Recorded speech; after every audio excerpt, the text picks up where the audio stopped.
कि उद्धव तुम चले जाओ और ये पापी लेकर के जाना।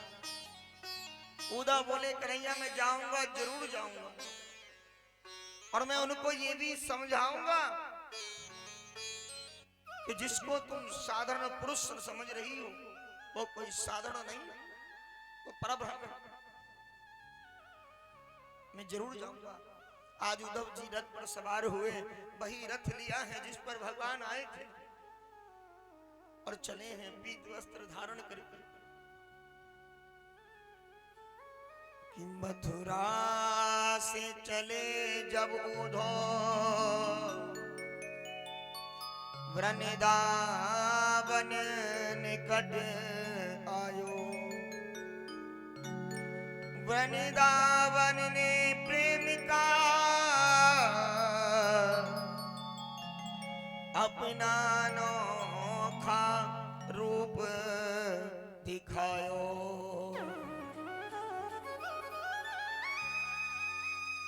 उलझ कर के वस्त्र में काटे लगे उद्धव को समझाने।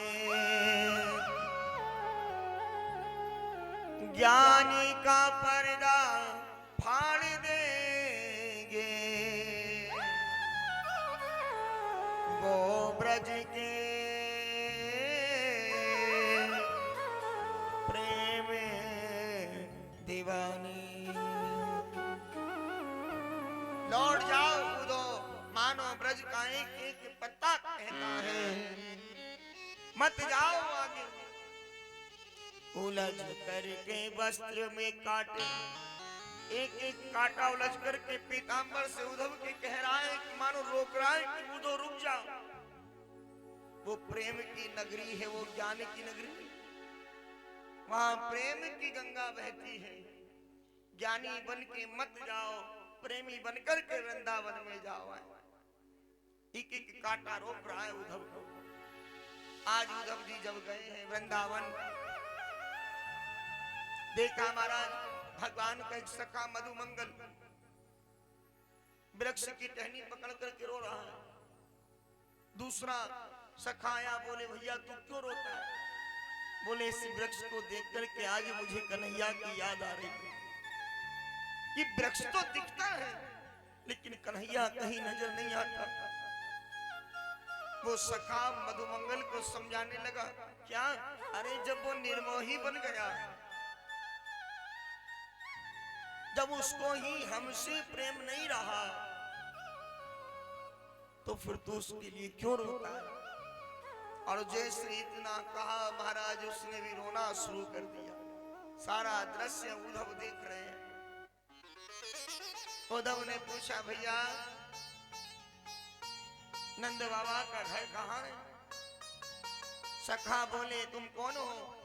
उद्धव ने अपना परिचय दिया, मैं बृहस्पति देव का शिष्य हूँ और कन्हैया का परम मित्र हूँ। मुझे नंद बाबा के घर जाना है, कन्हैया ने भेजा है। पहले तो कुशलता पूछिए।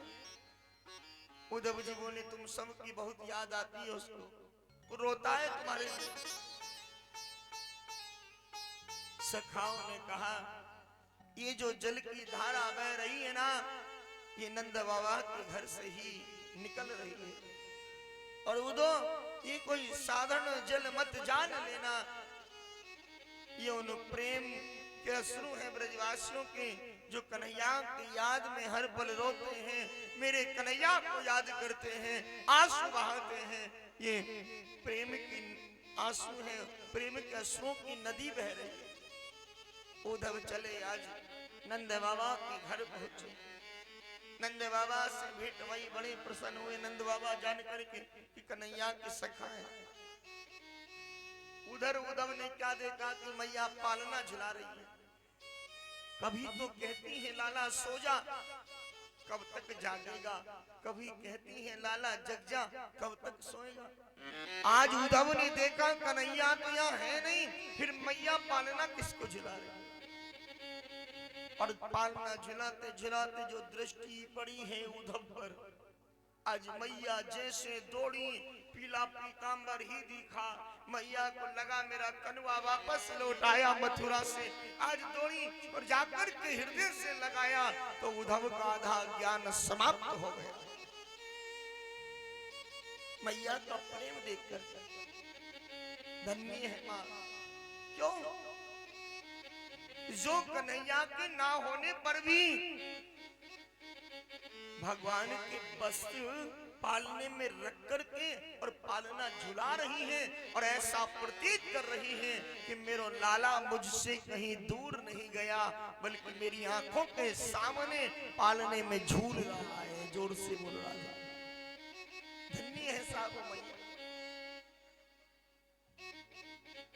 आज प्रेम से कहना पड़ेगा, आने तो नहीं आया, और जोर से बोलो। और जैसे मैया ने देखा रे मेरो लाला नहीं, उद्धव से पूछा तुम कौन हो? कौन हो तुम? आज उद्धव ने जो परिचय दिया है और बताया कन्हैया ने भेजा है, तो मैया खुशी के मारे फूले नहीं समाई। मेरो लाला कैसा है उसे मेरी याद तो आती है, कहीं मुझे भूल तो नहीं गया, कुशल तो है। आज उद्धव जी ने भगवान की कुशलता जो सुनाई, और जब कुशलता सुनाई है तो सुखदेव जी महाराज जी कहते हैं, राजन खूब सेवा की आज उद्धव की। क्यों? क्योंकि पुत्र का संदेश वाहक भी पुत्र से कम नहीं होता। जो पुत्र का संदेश लेकर के आए तो पुत्र समान ही होता है। आपके पुत्र की कुशलता जो सुनाए तो समझ लेना आपके पुत्र समान है। जोर से बोलो। हाँ, आज खूब सेवा की है उद्धव। उसके बाद उद्धव ने गोपियों का पता पूछा और उद्धव चले हैं उन गोपियों के पास रथ पर सवार होकर। आज उद्धव जी जैसे गए तो देखा सभी गोपियां एकत्रित थी और देखा कि रथ चला आ रहा है, पीला पीतांबर पहन रखा है, तो लगा कि कन्हैया आ गया, क्योंकि वही रथ है जिसको भगवान लेके गए थे मथुरा। एक एक गोपी प्रसन्न हो गई और जैसे ही आया रथ और उद्धव जी उतरे तो गोपियों ने देखा रथ तो वही है, लेकिन इस रथ पर हमारा कन्हैया नजर नहीं आया। उद्धव से पूछा तुम कौन हो? उद्धव ने बताया मुझे कृष्ण ने भेजा है, मैं ये पाती लेकर के आया हूं। जैसे ही पाती का नाम लिया समस्त सखियां दौड़ी और महाराज उस पाती को उद्धव के हाथों से छीन लिया। जब पाती को छीना तो वो पाती फट गई। जब पाती फट गई उद्धव बोले अब इस पाती में तुम क्या पढ़ोगी? ये पाती तो तुमने फाड़ दी, अब क्या पढ़ोगी इस पाती में? गोपियों ने बड़े सुंदर उत्तर दिया उद्धव को, क्या कि उद्धव कि लौट जाओ, कहीं ऐसा ना हो कि तुम्हारे ये जो ज्ञान की पोथी है ना, ये हमारी विरह की अग्नि में जल करके राख ना हो जाए। हाँ?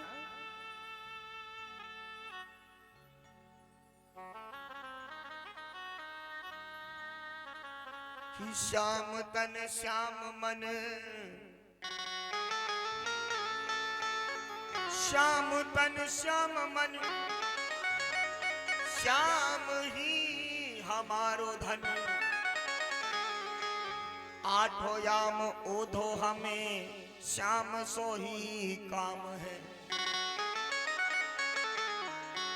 श्याम ही ये श्याम जिए, श्याम बिनी नहीं दिए।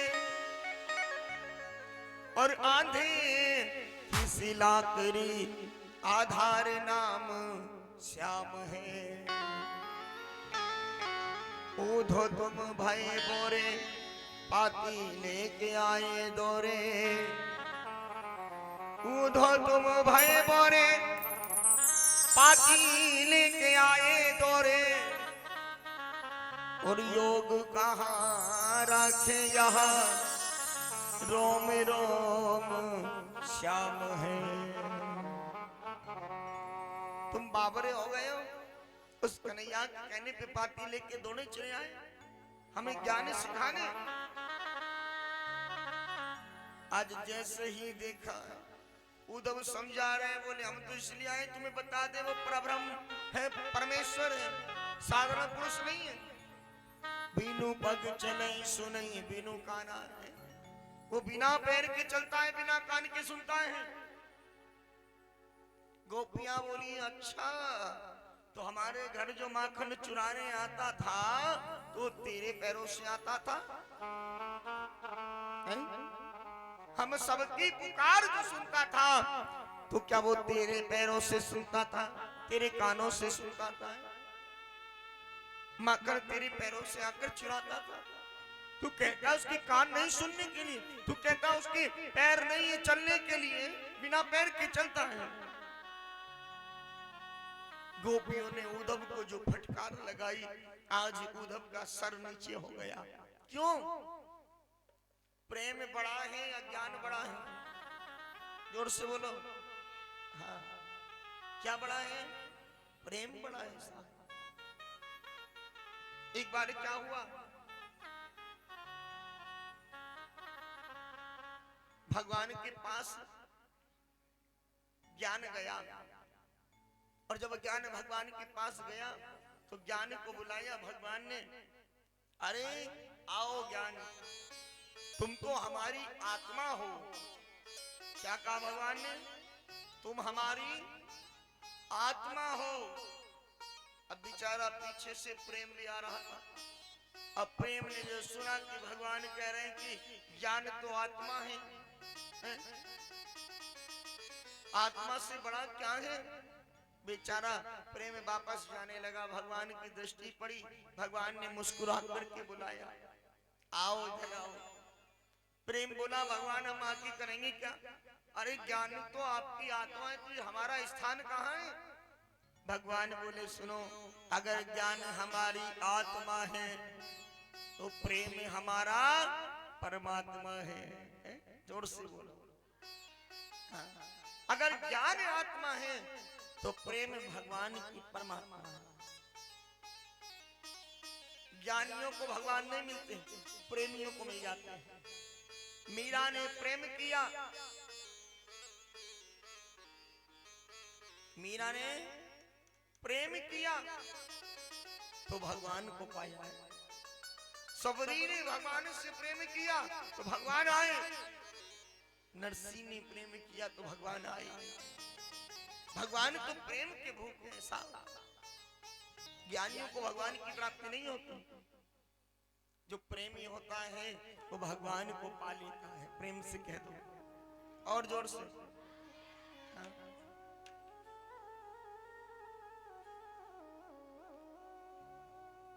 भगवान श्री कृष्ण और सुदामा के बीच में भी तो प्रेम ही था, मित्रता का प्रेम।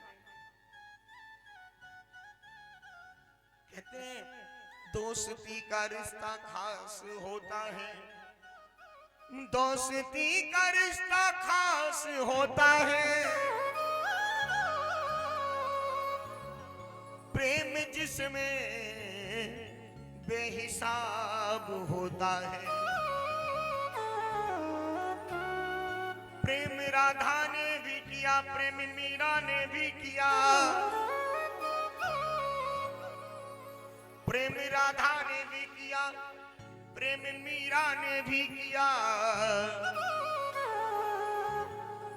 मगर देखो कन्हैया राधा के लिए, मीरा के लिए नहीं, अपने मित्र सुदामा के लिए रोता है।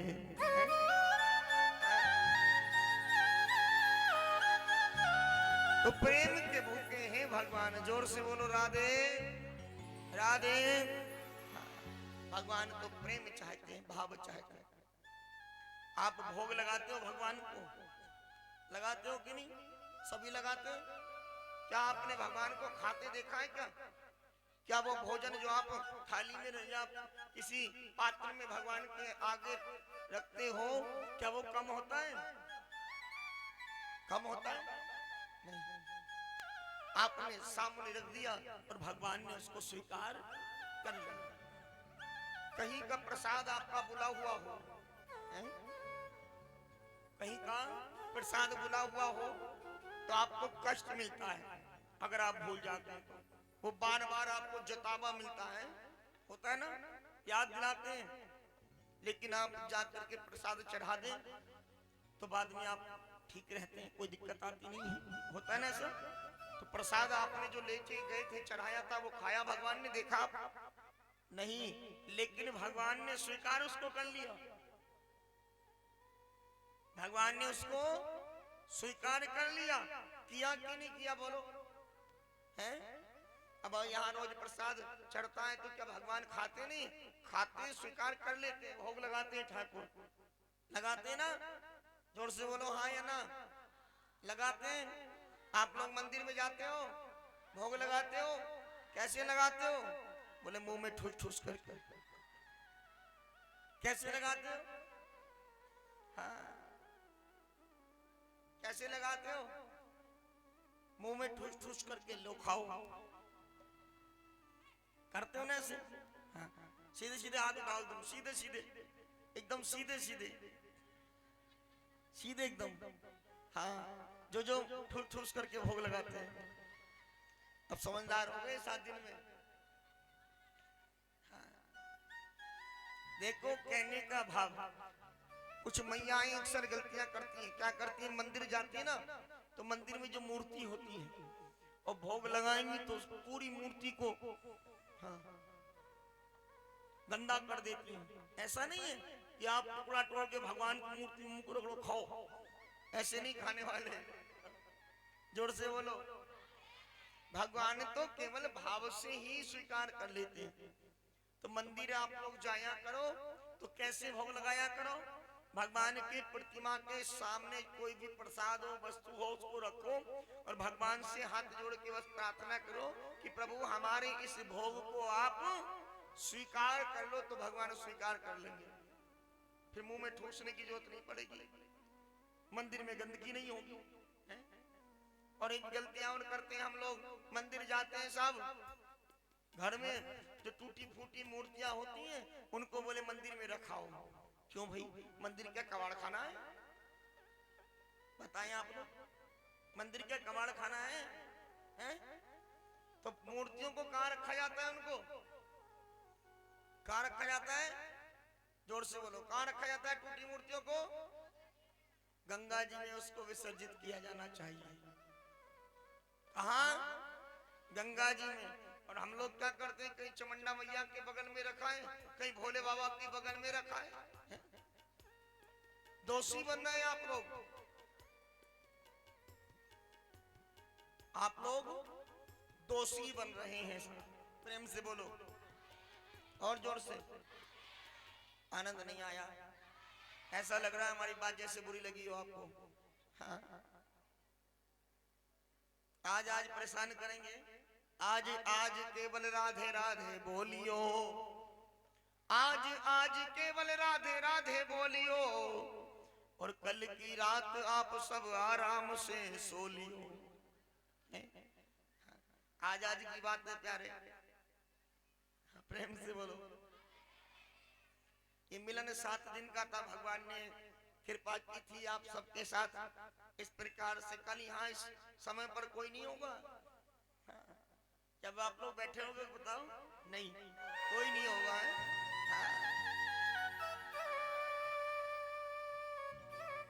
वो है ना, कल भी सूरज निकलेगा, कल भी चिड़िया चहकेंगी, सब तुमको नजर आएंगे पर हम दिखाई।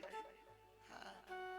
तो इसलिए रात रात का बसेरा है आप लोगों के बीच में, और बड़ा प्रेम आप सबका मिला है, इतना आदर सम्मान शायद वो भुलाने योग्य नहीं, और हर पल आप सबकी याद दिलाता रहेगा। वो स्नेह आपका, वो प्रेम, कहीं भी अगर जाएंगे तो जरूर आप लोगों की याद आएगी। और आप लोग भी जब कभी भी आपको अवसर मिला करें तो सूचना आपको मिल जाया करेगी कथाओं की। तो जरूर आप लोग जितना समय हो सके जरूर दिया करना। जहां भी आपको लगे तो सूचना तो आपको मिली जाएगी, कहीं ना कहीं साथी गणों से एक दूसरे से संपर्क बना रहता है। और YouTube चैनल को आप सब्सक्राइब कर लेना, तो उसके माध्यम से आपको सबको पता चल जाएगा। हाँ। ये चैनल इधर लिखा हुआ इधर है। हाँ। तो आप लोग सर्च कर लेना चैनल को, और जहां भी कथा चले भगवान की तो आप लोग जरूर अपनी उपस्थिति वहां देना, क्योंकि थोड़ा हमें भी अच्छा लगेगा है कि कहीं ना कहीं आप लोगों को भी हमारी याद आती है। जोर से बोलो राधे राधे, और जोर से, और जोर से बोलो।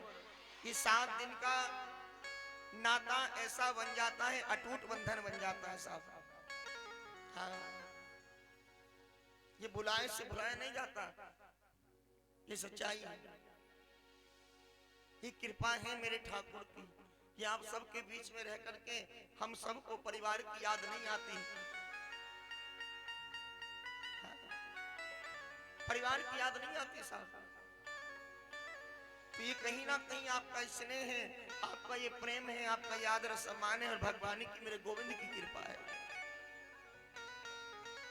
आप सबका घर ही हमारा घर है, आप सब ही हमारे परिवार वाले हैं। आप ही माता बहन भाई बंधु, आप ही सब कुछ है मेरे भाई बहन।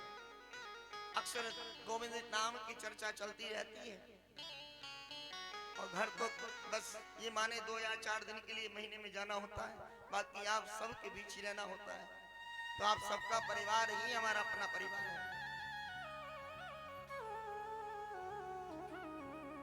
अभी देखो 7 दिन से डीलर साहब कहीं रुके हुए हैं, इतना प्रेम इतना स्नेह मिल रहा है कि सुबह उठने से पहले नाश्ता तैयार होता है, उसके बाद आप सब प्रेमियों की भीड़ लग जाती है। बोले गुरुजी अब हमारे यहाँ चलो, अब हमारे यहाँ चलो। ये कहीं ना कहीं आप लोगों का प्रेम है, स्नेह है, और ये आपकी सेवा भाव ही भगवान के प्रति आपकी आस्था, आपके विश्वास का प्रतीक है। हाँ? ये आपके विश्वास है भगवान के प्रति, आपकी आस्था है साहब। प्रेम से बोलो राधे राधे, और जोर से। यहाँ से पहले आप लोग कथा सुन के जाते हैं, फिर भोजन इत्यादि आप लोग करते हैं, सबको भोजन इत्यादि कराते हैं, फिर कहीं जाकर के आप 2-3 बजे सोते हैं, पता चला फिर सुबह टन टन टन अलार्म बज गया 5 बजे 4 बजे का, फिर उठ जाते हैं, फिर सुबह ही 6 बजे आकर के यहाँ पूजा में आप लग जाते हैं। तो ये क्या है? ये भगवान की भक्ति है, ये भगवान के प्रति आपका विश्वास है।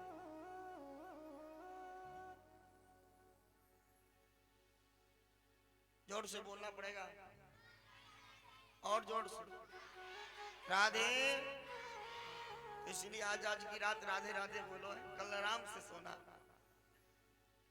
कल हवन होगा, प्रसाद बटेगा, हाँ, फिर होगा हरि हर, क्या होगा? हरि, आप जाएंगे अपने घर, हम जाएंगे अपने घर। आज आइए कथा यामको प्रसंगा। तो इसलिए आप लोग ऐसी गलती ना किया करो, मंदिर में कोई खंडित मूर्ति ना रखा करो, किसी भी देव स्थल पर खंडित मूर्ति नहीं जानी चाहिए, उसको गंगा जी में ही विसर्जित होना चाहिए। दूसरी चीज, मंदिर में जाते तो मंदिर में जब भी हम जाएं विशेष ध्यान दें, भगवान के सामने से प्रणाम करें। कहां से? सामने से। क्यों? क्योंकि सामने भगवान के धर्म है। क्या है? धर्म। और पीठ के पीछे भगवान के अधर्म है। कुछ मैया क्या करती है? परिक्रमा करती है तो मूर्ति तो अंदर है भगवान की, और पीछे से प्रणाम करती है मूर्ति के। वो गलत है, भैया लोग भी करते हैं। तो ऐसा कभी मत करना। मूर्ति के पीछे से, पीठ के पीछे से प्रणाम नहीं किया जाता। हमारे पुण्यों का हरण होता है, क्योंकि अधर्म बैठा है।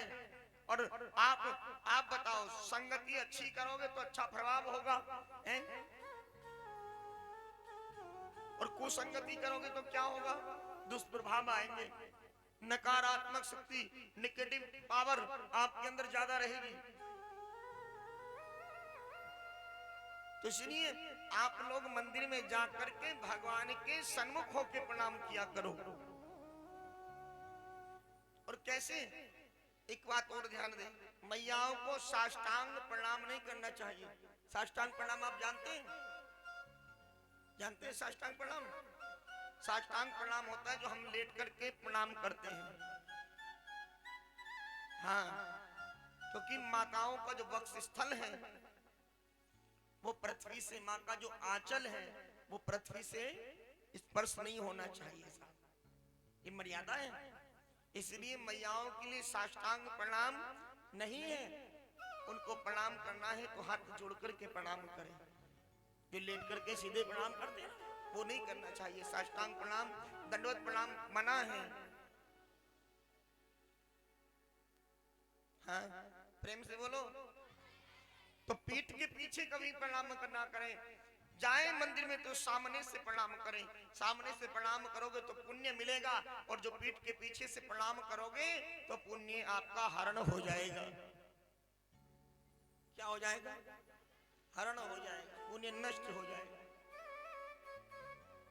एक दिन मैंने एक बात और कही थी, जब भी किसी मंत्र का आप जाप करें, क्या करें? जाप करें, तो महाराज उस मंत्र का जप करने के बाद में ओम शक्राय नमः, ओम इंद्राय नमः ऐसा कहकर के जल अंजलि में लेकर के पृथ्वी पे डाल के उसको माथे से जरूर लगा लेना चाहिए, नहीं तो उसका फल इंद्र को जाता है। किसको जाता है? इंद्र को जाता है। घर में भी पूजा पाठ आप करते हैं ना, माला जपते हो नहीं? बोलो, जपते हो ना? हाँ, जो लोग जपते हैं उनके लिए बता दें हम, या जो नहीं जपते उनको जैसे भी समय मिला करें।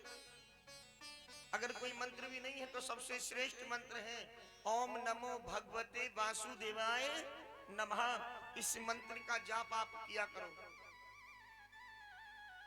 ओम नमो भगवते वासुदेवाय नमः, याद हो गया सभी को? हाँ, इस मंत्र का जाप किया करो जब भी समय मिले। अगर माला भी नहीं है ना तो आप ऐसे ही बैठे जिस भाव में, जिस बिना माला के, तो जहां बैठे ना आप आराम से, समय मिला है 5-10 मिनट का भी, तो आप मन ही मन ओम नमो भगवते वासुदेवाय नमः, ओम नमो भगवते वासुदेवाय नमः हम मन ही मन जाप करना चाहिए। बोल करके जाप नहीं होता, बोल करके जाप करने से उसका फल नहीं मिलता। जाप की विधि जो बताई है वो मन ही मन बताई है। देखो गुड़िया सो रही है, पीछे देख रही गुड़िया। हाँ, इसी को कह रहे हैं, जोर से बोलो और जोर से। तो इसलिए इन विशेष बातों का ध्यान दें। दूसरी बात, मंदिर में कुछ माताएं जाते हैं, भैया लोग जाते हैं, भगवान शिव के मंदिर पहुंचे तो चक्कर पे चक्कर लगाते हैं, जैसे भोले बाबा आज ही प्रसन्न हो जाएंगे। भगवान शिव की आधी परिक्रमा होती है। कितनी? आधी परिक्रमा। आधी परिक्रमा का मतलब जानते हैं कैसे होती है? वो जल की जो धारा होती है उसको लांघा नहीं जाता। समझ आया? जो उत्तर दिशा की ओर जल की धारा बहती है, जलहरी, हाँ, उसको लांघा नहीं जाता। वहीं से प्रारंभ होके वहीं तक जाओ और फिर वापस आ जाओ, उसको आधी परिक्रमा कहते हैं। और आधी परिक्रमा ही पूर्ण परिक्रमा मानी जाती है भगवान शिव की। इसलिए दूसरी बात, भगवान शिव को कदापि सिंदूर और तुलसी दल नहीं चढ़ता। क्या नहीं चढ़ता? सिंदूर और तुलसी दल कभी भगवान को नहीं चढ़ाना चाहिए। चंदन चढ़ाओ। क्या चढ़ाओ? चंदन चढ़ाओ। कोई बच्चा हो, पढ़ाई में थोड़ा वीक हो, तो उसको प्रत्येक सोमवार को क्या करो? प्रत्येक सोमवार को भगवान शिव पर 7 बिलपत्र, और बोले महाराज ये 3 उंगलियां है ना हमारी, इस उंगली को छोड़ के और अंगूठे को छोड़ के, इन 3 उंगलियों से भगवान शिवलिंग पर उस लाल चंदन से ओम बनवाओ। क्या बनवाओ? ओम बनवाओ। 7 बिलपत्र चढ़ा करके और भगवान को जल अर्पण कराओ। ध्यान देना, धीरे धीरे भगवान की कृपा प्राप्त होती है और उस बच्चे का मन पढ़ाई में भी लगता है और उसकी बुद्धि भी तीव्र हो जाती है।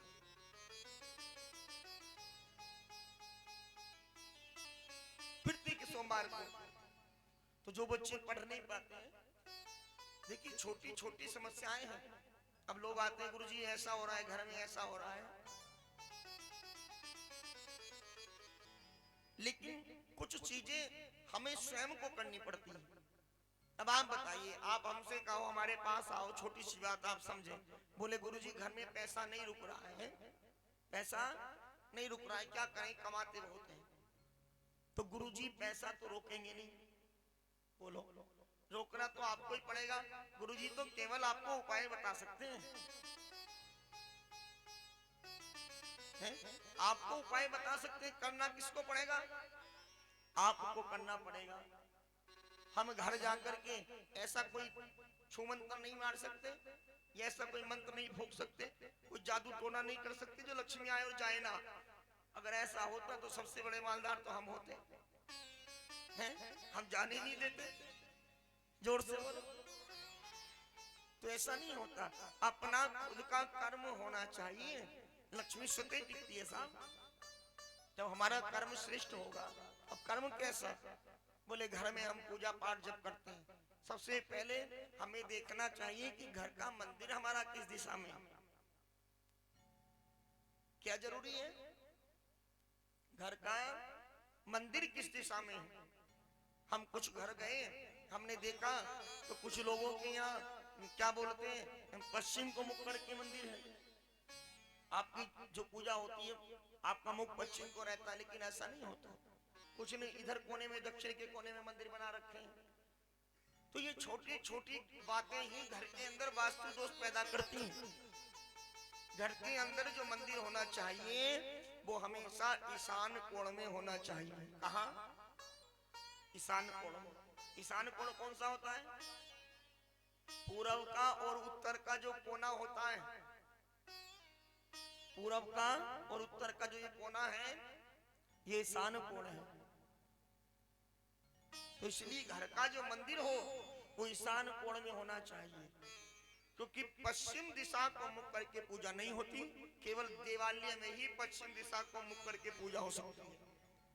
अधिकांश मंदिर आपको जो मिलेंगे वो पश्चिम दिशा को ही पूजा होती है। वो मंदिर के अंदर है, जो प्रतिमाएं होती है मंदिर के अंदर वो पूर्व सामने होती है।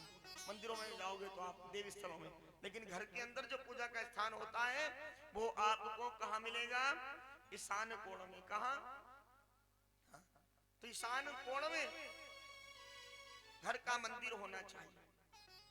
दूसरी बात, एक नियम और प्रतिदिन बना लें आप लोग, घर के अंदर नकारात्मक शक्ति कभी नहीं आएगी। घर के मुख्य द्वार पर प्रत्येक शाम को, प्रतिदिन शाम के समय एक दीपक आप जरूर जलाया करो। ठीक है? कौन सा दीपक? घी का नहीं, तेल का दीपक। किसका? हाँ, कैसी बाती का? कैसी बाती का? हाँ, ये भी प्रभाव पड़ता है, गोल बाती का नहीं। चौमुखा दीपक होना चाहिए। कैसा दीपक? हाँ, चौमुखा दीपक घर के मुख्य द्वार पर जलाएं और उसमें दो चीजें मिलाकर के डाल दें। दो चीजें मिलाकर के डाल दें। क्या? एक तो गूगल और एक लोहबान। गूगल और लोहबान, ये दोनों चीजें थोड़ी थोड़ी कूट करके और उसके अंदर, दीपक के अंदर एक चुटकी प्रतिदिन डाल दें। घर के अंदर नकारात्मक शक्ति का प्रवेश नहीं होगा। आप करके देखिए, उसके बाद बताना साहब। मैया पंसारी को मिलता है, जैसे गूगल होता है ना, ऐसे ही लोभान है, एक औषधि है, समझिए। पंसारी की दुकान पे आपको दोनों चीजें उपलब्ध हो जाएंगी। ये छोटी छोटी बातें, छोटी छोटी गलतियां में सताती हैं, जिसके कारण ऐसा देखने को मिलता है। कुछ मैया केस खुले करके भोजन बनाती है रसोई में, वो गलत है। भोजन पकाते समय केस खुले हुए नहीं रहने चाहिए, जिससे घर के अंदर जो स्त्री बिना स्नान करे या केस खुले करके अगर भोजन पकाती है तो उस घर से भी लक्ष्मी रुष्ट हो जाती है। और जिस घर के मुख्य द्वार पर पोछा लगा करके और मुख्य द्वार पर पोछा टांग दिया जाता हो तो वहां से भी लक्ष्मी रुष्ट हो जाती है। ये नोट कर लेना। जब घर के अंदर पोछा लगाया करो तो डेली वाला जो नमक होता है, साबुत नमक, उस नमक को डालो थोड़ा पानी में और तब पोछा लगाया करो। उससे क्या होता है, बोले दरिद्रता दूर होती है, जो डेली वाला नमक होता है। तो ये छोटे छोटे उपाय अगर आप करें तो आपको कहीं जाने की जरूरत नहीं मेरे भाई बहन। ये जो समस्याएं ना, जो लक्ष्मी के रूप में धन नहीं आ पाता, माया के रूप में आता है, वो निकल जाता है, कहीं बीमारी में चला जाता है, कहीं कोर्ट कचहरी में चला जाता है, कहीं व्यर्थ की बातों में चला जाता है। अब आप ही बताओ, अधिकांश व्यक्तियों की यही प्रॉब्लम है कि नहीं? हाँ? अब हमारे पास 100 व्यक्ति आए पूछने तो 100 में से लगभग 95% लोगों की यही समस्या रहती है, गुरु जी घर में पैसा नहीं रुकता, बीमारी बहुत है। तो ये छोटी छोटी बातें हैं जो हमें जीवन पर्यंत परेशान करती हैं। बात रही पितृदोष की, आप सुनिए, पितृदोष कब बनता है घर के अंदर? जब हमारे पितृ रुष्ट हो, जब हमारे पितृ रुष्ट हो। ऐसा कोई घर नहीं जहां पितृदोष ना हो, क्योंकि पितृदोष कदापि समाप्त नहीं होता। हाँ, जैसे शरीर के अंदर टेम्परेचर बराबर रहता ना, रहता कि नहीं? बोलो रहता कि नहीं? टेम्परेचर तो रहता है शरीर में, अगर टेम्परेचर नहीं होगा तो क्या शरीर चल पाएगा? बेकार हो जाएगा। टेम्परेचर जैसे रहता है, टेम्परेचर बढ़ा तो बुखार का रूप ले लेता है। किसका? बुखार का। तो वो आपके पूर्वज हैं, आपके पितृ हैं, वो आपके यहाँ रहेंगे। लेकिन क्या है, अब एक व्यक्ति क्रोध में रहे और एक प्रेम से रहे, तो आप बताओ कि कौन सा श्रेष्ठ रहेगा? जो प्रेम वाला वही रहेगा ना, वो सुख शांति से रह रहा है तो घर में अच्छा लगेगा सबको। ठीक उसी प्रकार से जब हम अपने पितरों की पूजा नहीं करते हैं, मावस इत्यादि नहीं नहाते समय समय पे, अच्छा आप बताइए, एक जोड़ी वस्त्र कितने दिन पहन सकते हैं आप? कितने दिन पहनते हो? एक दिन, ज्यादा ज्यादा 2 दिन पहन लोगे हैं? इतने तो 3 दिन पहन लोगे, 4 दिन पहन लोगे, 5 दिन पहन लोगे, 6 दिन पहन लोगे, 7 दिन पहन लोगे। छोटी सी बात समझिए, 8 दिन 10 दिन है। लेकिन क्या वो जैसे वस्त्र आपने जिस अवस्था में प्रथम दिवस में पहने थे, क्या उनकी आगे वो स्थिति रह पाएगी? है? नहीं रह पाएगी। ठीक उसी प्रकार से हमें अपने पितरों के लिए समय समय पर क्या देना चाहिए? उनको वस्त्र इत्यादि समर्पित कराते रहना चाहिए। मावस नहाइएगा, 5-7 जितना भी आपको बने, 5 मावस 7 मावस नहाओ, पितरों के निमित्त है, उनकी पूजा करो।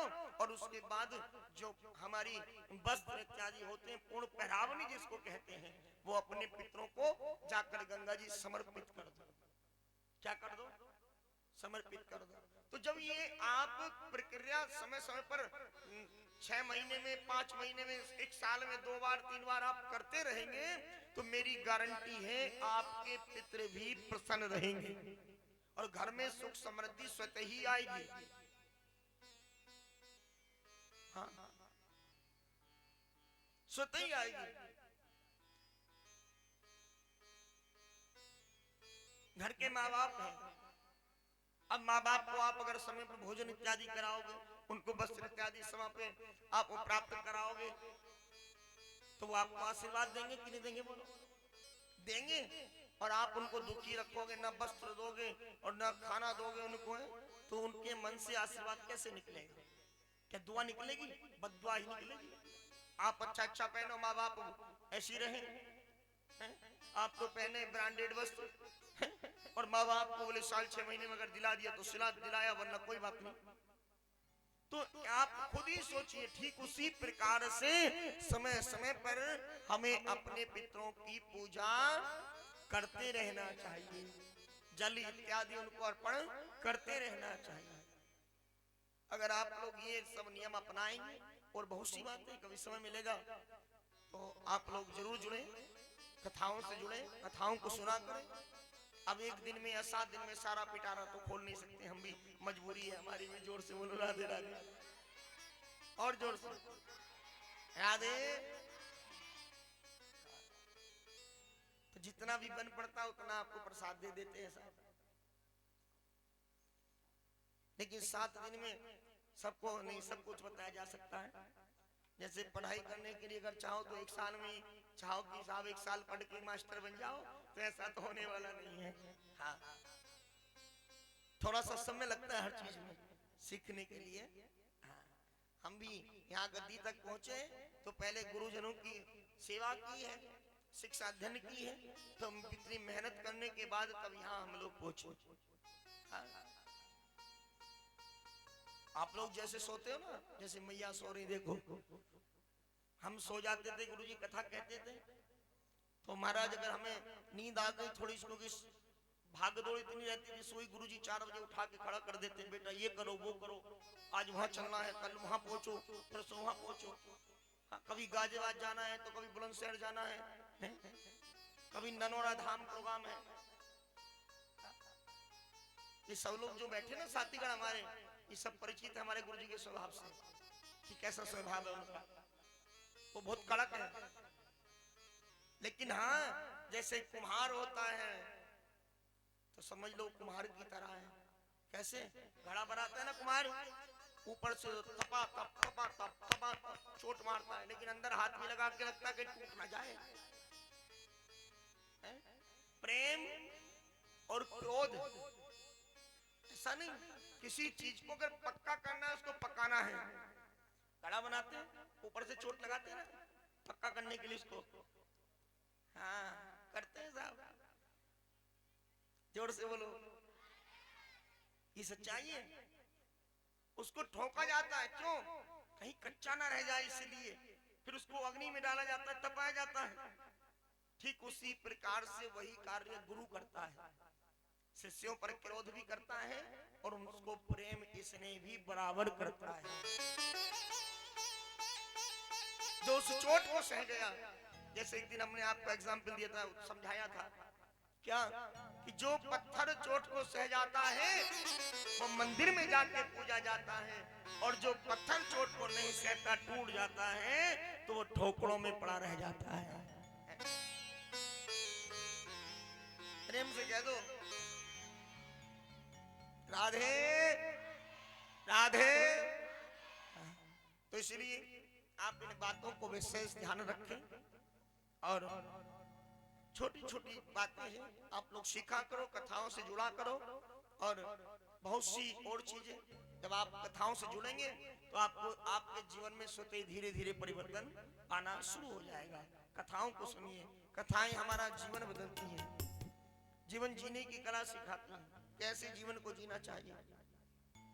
एक रामचरितमानस के प्रेमी थे, रोज घर पे रामचरितमानस को पढ़ा करते थे। अब एक दिन कहीं बाहर जाना था उनको, ट्रेन के द्वारा यात्रा करने, सोचा कि रामचरितमानस को साथ लेके चलूं, रामचरितमानस को साथ ले चलूं। गए स्टेशन पे, पुस्तक खोली, पढ़ने लगे, ट्रेन आने में समय था। अब हर तरह के व्यक्ति होते हैं साव संसार में, अब ये कथा चल रही है यहाँ, तो ये मत सोचो कि सब इस कथा से खुश होंगे, कुछ बेचारे दुखी भी होंगे। हाँ, कुछ तो कह रहे होंगे बीन बांध रखी है, कान फोड़ती हैं। हाँ, सब संसार है। रामचरितमानस में स्पष्ट लिखा तुलसीदास जी ने कि जो मनुष्य भगवत प्रेमी होते हैं वो इन कथाओं को सुन के प्रसन्न होते हैं और लाभ भी लेते हैं, लेकिन जो भगवत प्रेमी नहीं होते, दुष्कर्म जो करते हैं, तो क्या करते हैं, वो हंसी उड़ाते हैं, मजाक बनाते हैं।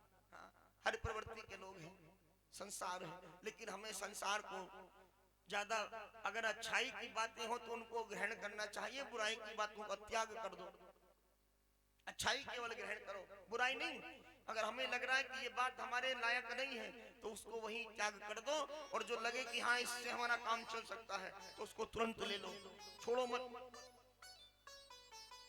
हाँ, तो बुराई की बातों का हमें त्याग करना चाहिए, अच्छाई को अपनाओ जितना हो। जब अच्छाई आप ग्रहण करोगे सदोगुण स्वतः आ जाएंगे। प्रेम से बोलो राधे। और आंखें जैसा देखती है ना साहब, वैसे विचार मन में आते हैं, और मन में जैसे विचार आते हैं वही विचार हमारे कर्म में परिवर्तित होते हैं। कैसे? कर्म में। आप मैं उदाहरण देता हूं, जिन घरों के अंदर मांस इत्यादि खाया जाता है, आप सोचो बच्चा है छोटा सा, क्या वो जानता है कि ये क्या चीज है? नहीं जानता है? लेकिन जब बराबर निरंतर मांस इत्यादि खाया जाता है, अंडा इत्यादि खाया जाता है, तो आप खुद सोचो बच्चा धीरे धीरे बड़ा होता है, उसको भी खिलाते पिलाते जैसा साथ रहेगा, जैसा देख रहा है तो बड़ा होकर वैसे ही तो करेगा। उसके मन में भी तो आएगा, बोले ऐसा किया था मुझे भी करो, तो वो कर्म में परिवर्तित हो गया। सीधी सी बात। लेकिन उसको ये थोड़ी पता है कि उचित है कि अनुचित है। वो शिक्षा देने वाले तो आप और हम होते हैं, बच्चों को जैसा पढ़ाएंगे। और कान जैसा सुनते हैं वाणी वैसा ही बोलती। आपसे हम कहने लगे अभी फारसी भाषा बोलो, क्या बोलोगे? आप लोगों से कहने लगे हम अंग्रेजी में बोलो सब, तो क्या बोले पाओगे? अब जिनके कानों ने अंग्रेजी सुनी है वो बोल सकते हैं, और जिनके कानों ने सुनी नहीं तो उनकी वाणी बोलेगी कहां से? तो कि वाणी तो वैसा पढ़ रही है जैसा कान पढ़ा रहे हैं। जोर से बोलो। जो बच्चा बचपन से बहरा होगा वो गूंगा भी जरूर होगा। अब पूछो क्यों होगा? तो कि उसको जब सुनाई बचपन से आए नहीं तो बोलेगा कहां से? उसे ज्ञात कैसे होगा कि कौन क्या चीज है? जिह्वा को कान ही पढ़ाते हैं और मन को आंखें पढ़ाती हैं, तब जाकर कन्वर्ट होता है मन में आई हुई बातें कर्म में। हम लोग अपने स्वतः ही कर्मों को बिगाड़ लेते हैं साहब, किसी का दोष नहीं होता। क्या मिलता है साहब? दाल रोटी खाओ, आराम से सलाद खाओ, मौज लो, लेकिन हम मांस इत्यादि खाते हैं, क्या मिलता है उनसे? बोली किसी की जान लेने में। आपकी अगर उंगली काट दी जाए कितना दर्द होगा? बोलो, होगा कि नहीं होगा? अरे बोलो ना, होगा कि नहीं होगा? थोड़ा सा अगर कहीं उंगली भी कट जाती है दर्द होता है, और 10 बार डॉक्टर के पास जाते हैं हम। कभी सोच के देखना कि जब दूसरे की गर्दन पे हम छुरी चलाते हैं तो उससे क्या पीड़ा होती होगी साहब। धिक्कार है आप लोगों को, ये दुष्कर्म करते हैं आप, जरा भी दया नहीं आती। और बात करते हैं कि घर में सुख शांति आए, कहां से आएगी? नहीं आ सकती, गारंटी है मेरी। भगवान भी माफ नहीं करेगा। बेशक आप अपने आप में सुखी समझे कि हम सुखी हैं, लेकिन भगवान भी आपको माफ नहीं करेगा, ये मेरी गारंटी है साहब। किसी की जान लेके और आप सुख का अनुभव करो, ये निषेध है, गलत है, शास्त्र अनुमति नहीं देता मेरे भाई बहन। जितने आपके अंदर जो प्राण है, जो आत्मा जीवात्मा आपके अंदर विराजमान है, वो एक चींटी के अंदर भी विराजमान है। जितना दुख आपको होता है उतना ही दुख उन सबको होता होगा। लेकिन हम निर्दयी बने बैठे हैं साहब अपने सुख के लिए। दाल रोटी किया करो, खाया करो, भगवान का भजन किया करो, भगवान का चिंतन किया करो, सदोगुण तो स्वतः ही आ जाएंगे। घर में लक्ष्मी खुद रुकने लगेगी, खूब कृपा बनने लगेगी भगवान की। और जब आप दुराचारी बन जाओगे तो भगवान क्या करेगा करके? भगवान का तो बात नहीं होगा। कहीं पर गंदगी हो के आप जाएंगे तो उस घर का अन्न खाएंगे? नहीं खा सकते। आप कहोगे देखो कितनी गंदगी, हम नहीं खाएंगे यार। तो फिर भगवान कैसे आ सकता है? हम तो इंसान हैं, हम तो इंसान हैं, भगवान कैसे आ सकता है? भगवान का वास कैसे हो सकता है आपके घर? नहीं, कोई लाभ नहीं साहब। पर घरों में जागरण कराते, रामायण कराते, खूब रोज मांस मदिरा खाते, कोई लाभ नहीं। कितने करा लेना, निष्फल है, सब बेकार है, पैसा बर्बाद करना है। मैं तो सत्य बात कहता हूं, कड़वा बोलता हूं। तुम दूसरों की जान लेकर के और अपने आप को धार्मिकता का परिचय देते हो संसार को कि हम इतने धार्मिक है, भंडारा कराते हैं और हम जागरण कराते हैं, भागवत कराते हैं, रामायण घर में कराते हैं। उनसे आपके पापों का प्रायश्चित नहीं हो सकता। अगर पाप करके बार बार, अब गंगा जी कब तक धुलेंगी पाप आपके साहब? हैं?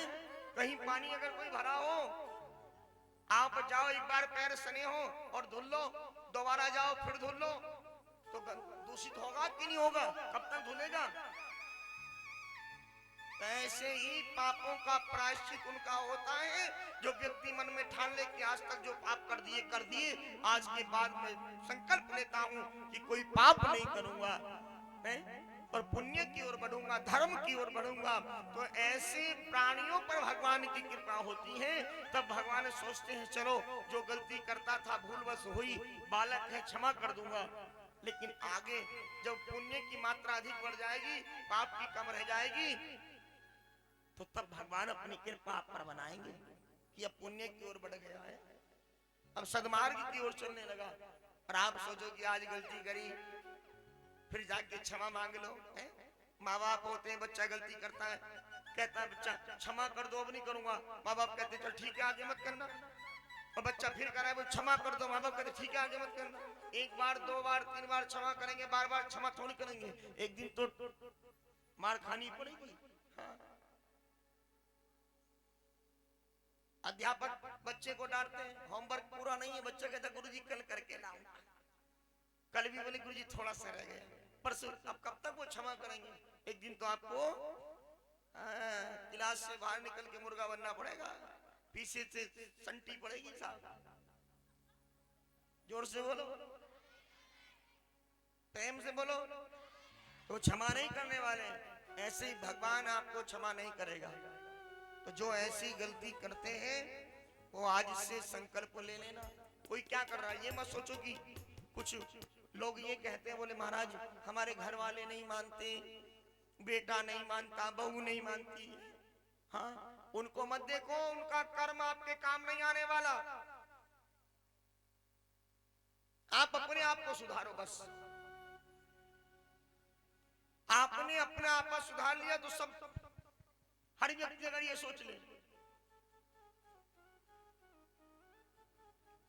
हाँ, तो इसलिए अपने आप को, स्वयं को सही दिशा दिखाएं मेरे भाई। कोई क्या कर रहा है उस पर बिल्कुल भी आप विचार ना करें, जो कर रहा है सो करने दो, लेकिन अपने आप को हमें सही दिशा की ओर लेके जाना है। अगर कोई अपनी गाड़ी रॉन्ग साइड लेके जा रहा है तो उसके पीछे मत दौड़ लगाओ, नहीं तो आगे चल के उसका चालान कट जाएगा, साथ में आपका भी कटेगा।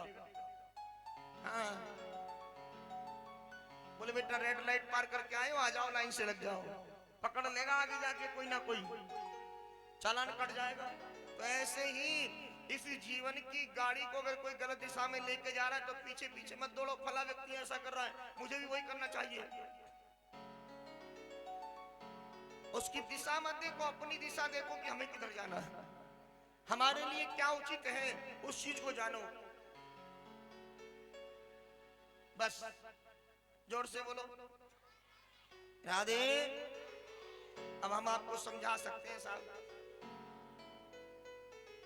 आगे मानो या ना मानो मर्जी आपकी है।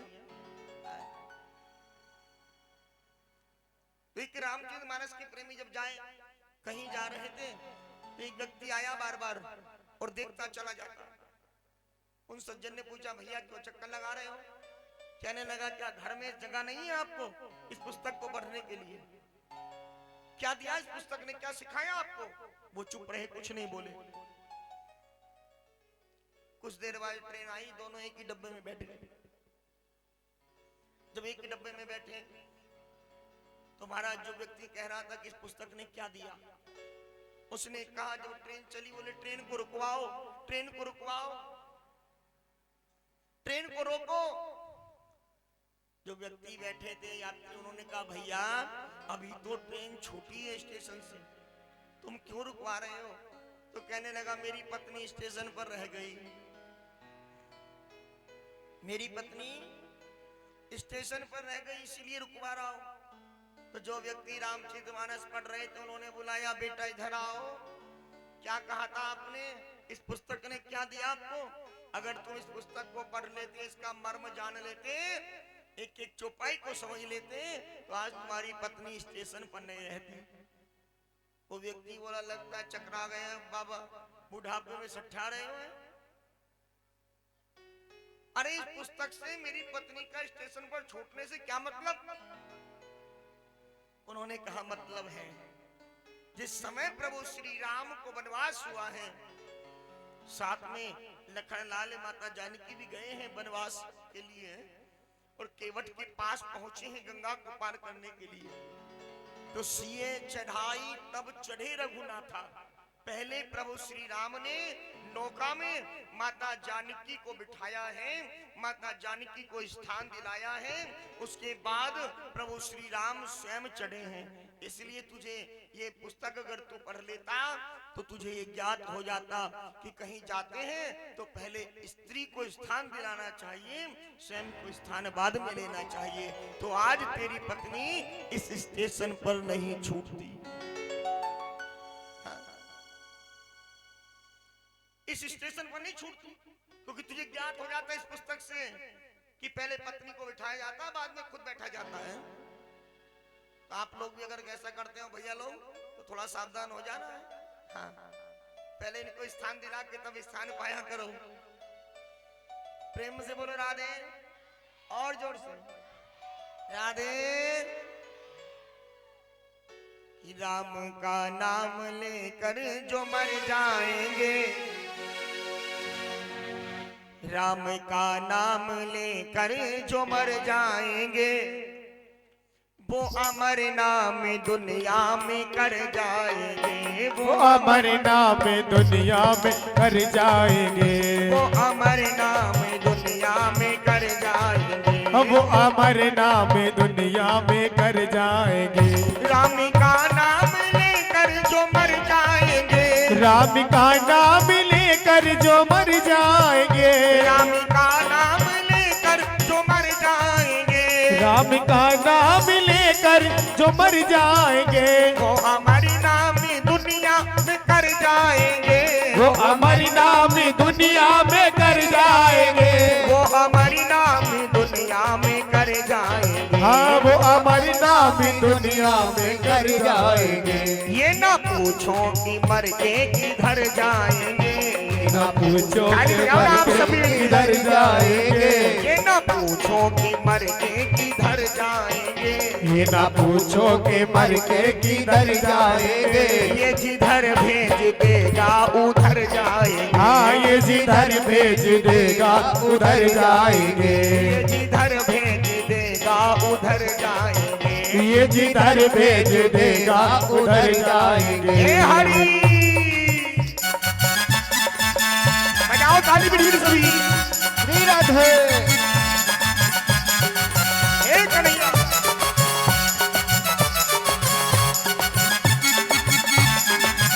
राधे।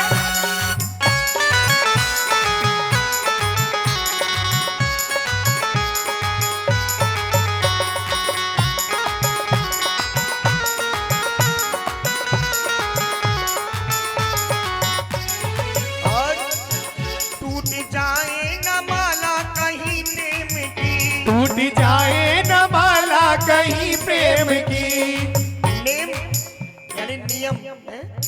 टूट जाए न माला कहीं नेम की, टूट जाए न माला कहीं प्रेम की, कीमती ये रतन सब बिखर जाएंगे, कीमती ये रतन सब बिखर जाएंगे, कीमती ये रतन सब बिखर जाएंगे, कीमती ये रतन सब बिखर जाएंगे। राम का नाम लेकर जो मर जाएंगे, राम का नाम लेकर जो मर जाएंगे, वो अमर नाम दुनिया में कर जाएंगे, वो अमर नाम दुनिया में कर जाएंगे। हे हरि।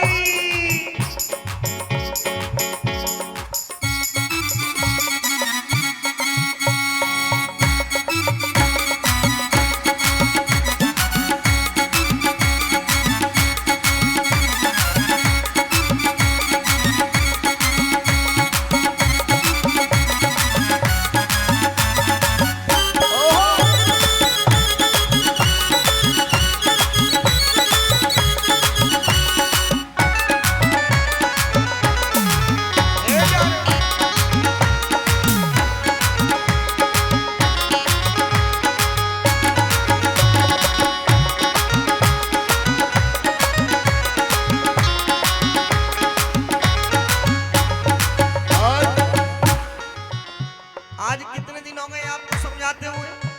7 दिन कितने? 7 दिन है, लेकिन आप मानो न मानो खुशी आपकी, आप मानो न मानो खुशी आपकी, आप मानो न मानो खुशी आपकी, आप मानो न मानो खुशी आपकी, आप मानो न मानो खुशी आपकी, आप मानो न मानो खुशी आपकी। हम मुसाफिर हैं कल अपने घर जाएंगे, हम मुसाफिर हैं कल अपने घर जाएंगे, हम मुसाफिर हैं कल अपने घर जाएंगे, हम मुसाफिर हैं कल अपने घर जाएंगे, हम मुसाफिर हैं कल अपने घर जाएंगे, हम मुसाफिर हैं कल अपने घर जाएंगे। राम का नाम लेकर जो मर जाएंगे, राम का नाम लेकर जो मर जाएंगे, राम का नाम लेकर जो मर जाएंगे, राम का नाम लेकर जो मर जाएंगे, वो अमर नाम दुनिया में कर जाएंगे, वो अमर नाम दुनिया में कर जाएंगे, वो अमर नाम दुनिया में कर जाएंगे, वो अमर नाम दुनिया में कर जाएंगे, वो अमर नाम दुनिया में कर जाएंगे, वो अमर नाम दुनिया में कर जाएंगे, वो अमर नाम दुनिया में कर जाएंगे, वो अमर नाम दुनिया में कर जाएंगे, वो अमर नाम दुनिया में कर जाएंगे, वो अमर नाम दुनिया में कर कर जाएंगे। जाएंगे।